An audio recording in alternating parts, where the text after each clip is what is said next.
apapun yang kita lakukan, partai-partai lakukan, itu bagi Jokowi tidak penting. Bagi Jokowi tidak penting.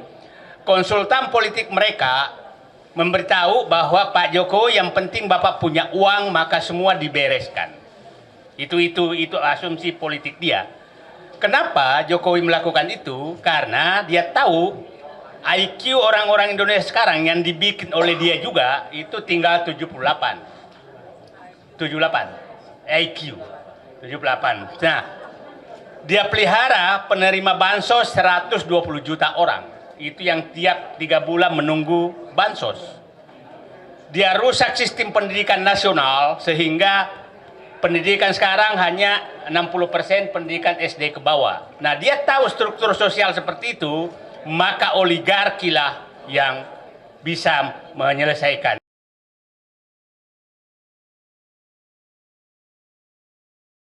Bang Didu, ini tadi dipertanyakan nih, percuma ini Bang Didu teriak-teriak dipanas terik di pik, bagaimana upaya membangkitkan gerakan jalanan agar percaya diri untuk melawan. Silakan pengalaman Abang.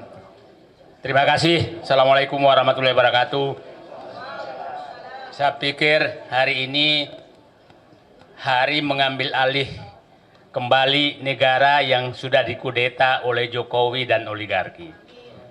Karena hari ini Bung Deddy Sitorus sudah ada di sini. Kalau partai politik sudah mau ketemu oposisi, artinya ruang kebenaran mulai tersingkap di depan. Nah, selama ini kami susah sekali ketemu. Nah, sekarang sudah ketemu.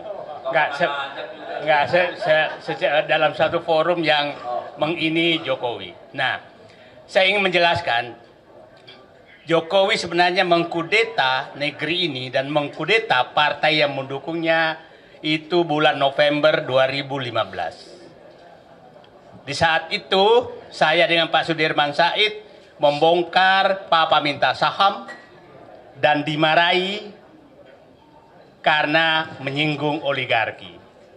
Nah, di situ saya melihat Pak Jokowi negara ini sudah dikudeta oleh Jokowi bersama oligarki. Disitulah PDIP ditinggalkan, partai-partai ditinggalkan, sehingga bulan Juli puncaknya 2016 terjadi reshuffle kabinet yang membuang semua menteri-menteri yang punya integritas. Sudirman Said, Rizal Ramli, Anies Baswedan, dan masuklah oligarki ke dalam politik. Jadi sebenarnya kita harus menganggap bahwa Jokowi sudah melakukan kudeta bersama oligarki itu 2015 dan berlanjut 2017. Setelah itu Jokowi mengabaikan semua, termasuk ketua partai yang membesarkan Jokowi sekeluarga.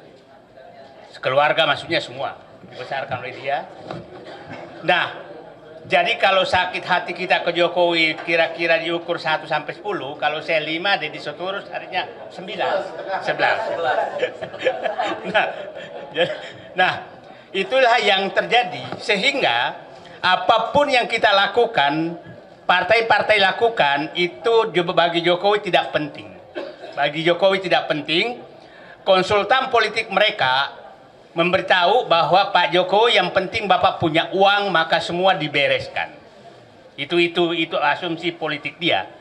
Kenapa Jokowi melakukan itu? Karena dia tahu IQ orang-orang Indonesia sekarang yang dibikin oleh dia juga itu tinggal 78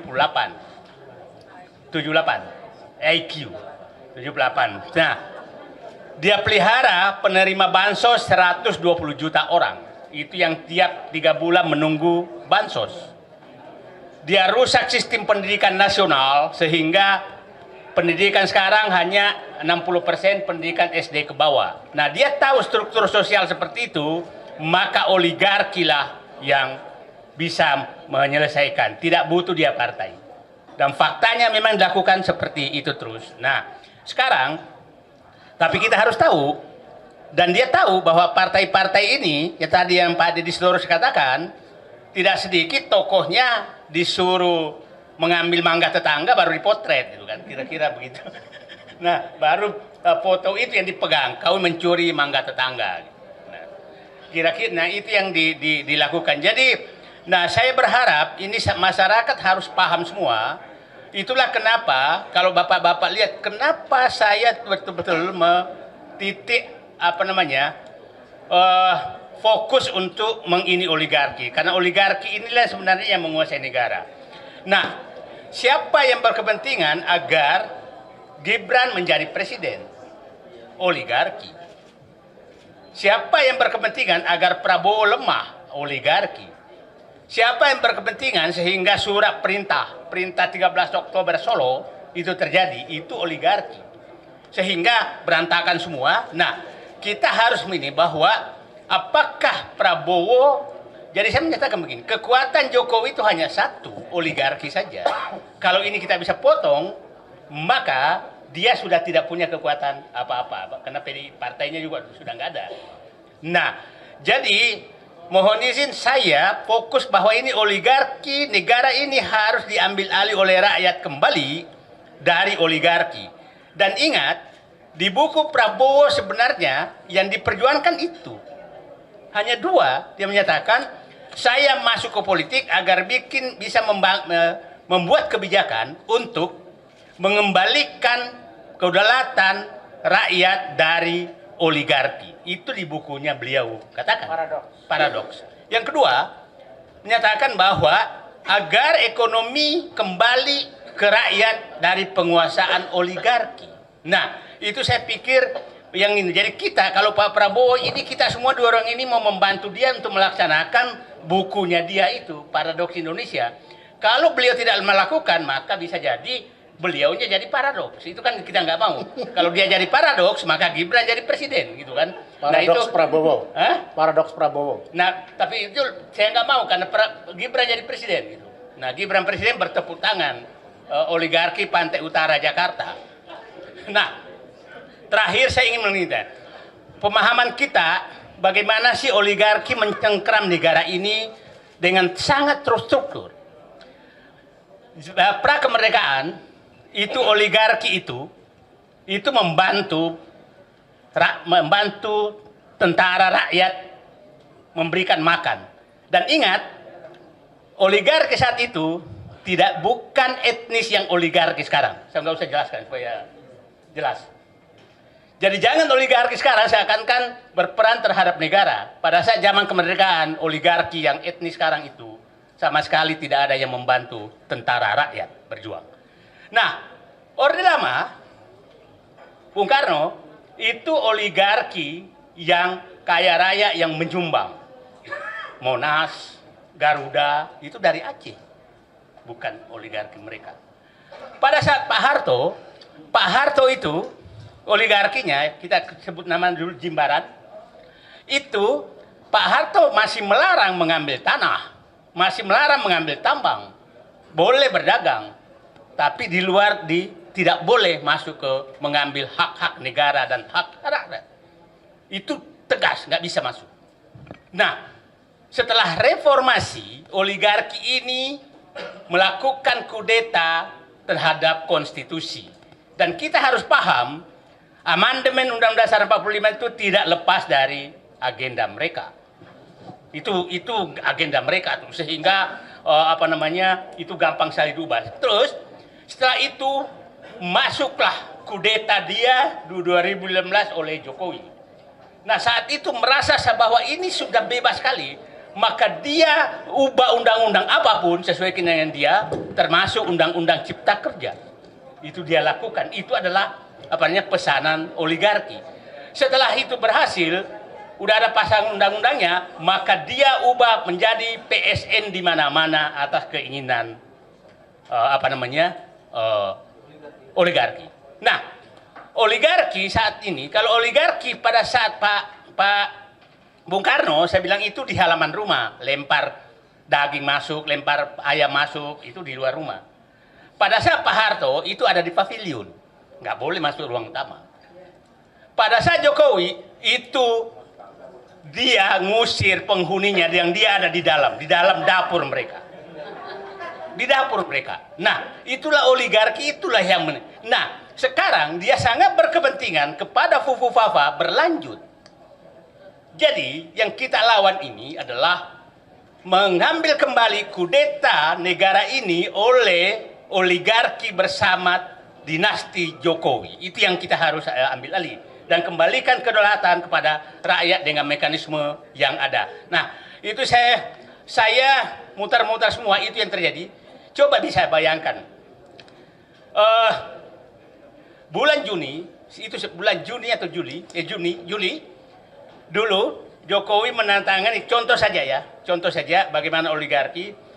Juli dia tandatangani rempang kerjasama Cina tentang rempang di Cina sana, disaksikan Jokowi dan Jinping.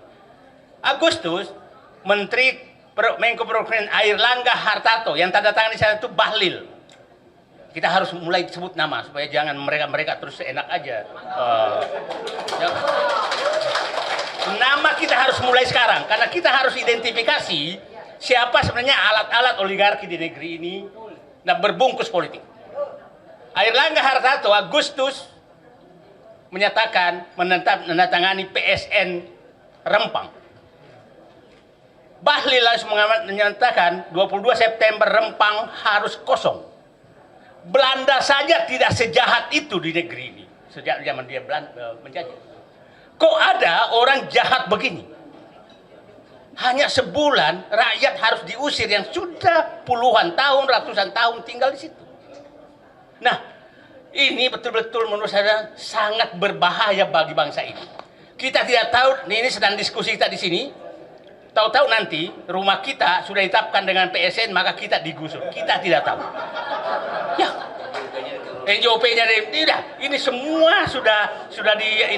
Jadi jangan sampai ibu merasa punya warisan ke anak ibu, padahal sudah diambil semua oligarki dengan Jokowi sebagai bonekanya. Itu yang harus kita inikan. Nah, itulah coba bayangkan. Ada satu provinsi itu tanah izin macam-macam di provinsi itu. Ada 5 provinsi, ada satu, tapi nggak usah saya sebutkan supaya nanti dianggap provokasi lagi. Yang tanah-tanah yang diserahkan ke oligarki sudah lebih luas dari provinsi tersebut. Artinya seluruh rakyat yang tinggal di provinsi itu sudah menumpang, tinggal menunggu diusir.